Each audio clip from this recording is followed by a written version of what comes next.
I don't have a style per se. I just want to be free in self-expression.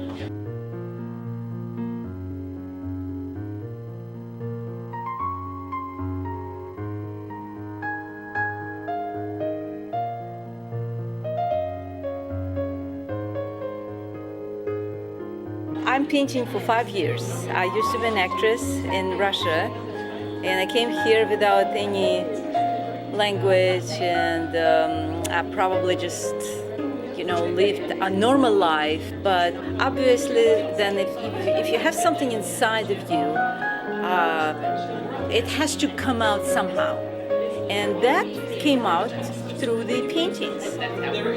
I have this opening reception for the 2-month show at University Club of Nashville, and this is my solo show, and I invited a lot of people, and it's a lot of work, and for me it's some kind of step, not necessarily accomplishment, but next step, and so I'm glad to see my friends and celebrate with me.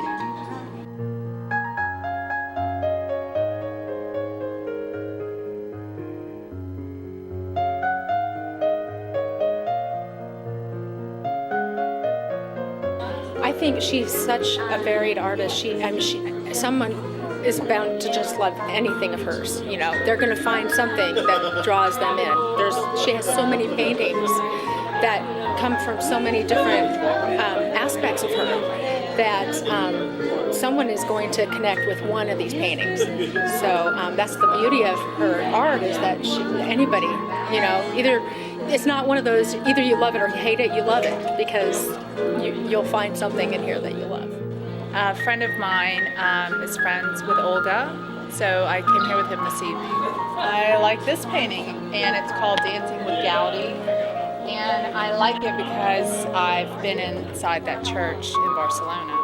Well, I like the way Olga uses color. She's a very colorful artist. She's a very colorful personality. I like the abstract art that she does, and I think my favorite painting is the one over there in the corner. I like the symbolism in it. This little girl all naked to the world. She's here and she's surrounded by laundry. She's in a big city. That's actually Olga. Oh, I think I can't tell it because it's the butt. It's her backside, but it does kind of look like her as a little girl. And then she's got this incredible kind of Emerald City skyline in the background, and this little girl is just thinking about being in the big city and what it would be like, and she's I think God is just giving her some illumination. And I guess if that's Olga, that must be her artistic talent, gift from God, and her expressing it.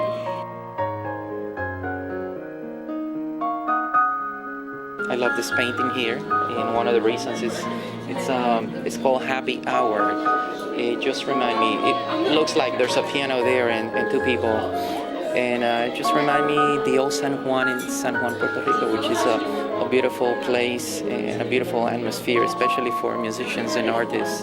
One of my favorite paintings is the one that's over there. It has an image to me of a beach scene, looking through like sort of a cave and then seeing that beach scene, and it reminds me of my trip to Cyprus.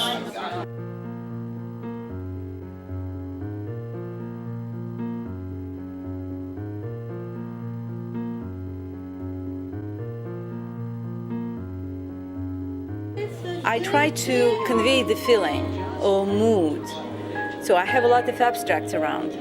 And the name of the show is Black, White, and Beyond. So I have a lot of black and white pieces, but it's also coming to color pieces. So it's just for me interesting to discover how much color is actually in white and in black, and how much black and white in color pieces.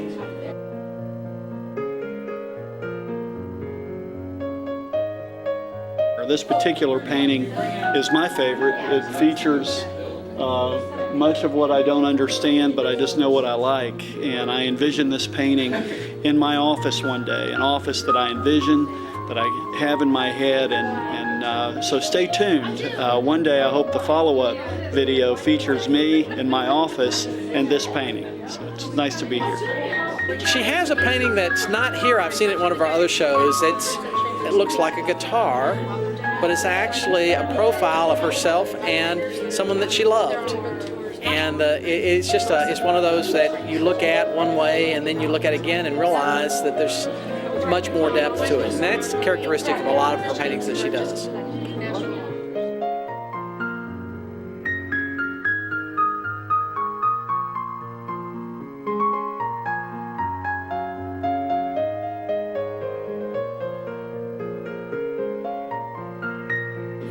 Sometimes I like to paint real flowers, sometimes it's figurative, but I don't want to limit myself. I want to paint for people, I wanted them to like it, I wanted them to have it at their home, and I wanted them to be happier after meeting me.